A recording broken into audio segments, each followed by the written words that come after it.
Hello అండి. అందరూ ఎలా ఉన్నారు? మీకు అందరికీ వచ్చిన రెసిపీనే.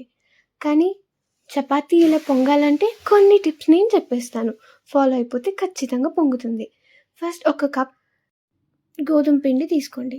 దాంట్లో సరిపడిన సాల్ట్ వేసుకొని కొద్ది కొద్దిగా వాటర్ మిక్స్ చేసుకుంటూ ఒక సాఫ్ట్ డోని ప్రిపేర్ చేసుకోండి.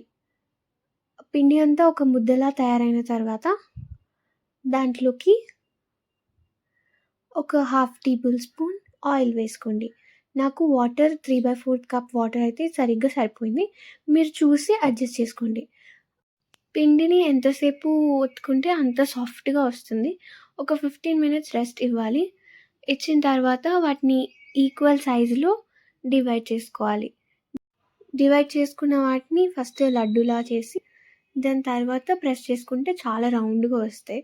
అన్నీ రౌండ్‌గా చేసి పెట్టుకున్న తర్వాత పొడి పిండి తీసుకొని వాటిలో ముంచేసి చపాతీ క్రాక్స్ లేకుండా ఒత్తుకోవాలి. క్రాక్స్ లేకుండా ఒత్తుకుంటేనే మనకి చపాతీ పొంగుతుంది. స్టవ్ ఆన్ చేసి హై ఫ్లేమ్‌లో పెనం పెట్టుకొని పెనం బాగా హీట్ అయిన తర్వాత చపాతీ వేసుకోండి. ఒక 5 సెకండ్స్ వెయిట్ చేసి దాన్ని తిప్పేసుకోండి.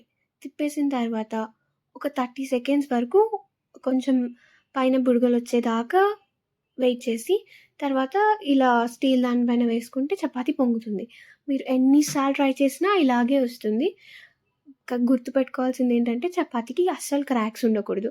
మీరు ఎన్ని సార్లు చేసినా ఇలాగే పొంగుతుంది. ఈ టిప్స్ ఫాలో అయిపోతే ఖచ్చితంగా మీ ఇంట్లో వాళ్ళందరూ ఇంప్రెస్ అయిపోతారు. ఇలాంటి ఇంకా సింపుల్ రెసిపీస్ కోసం మా పేజ్‌ని ఫాలో అయిపోండి. Thank you.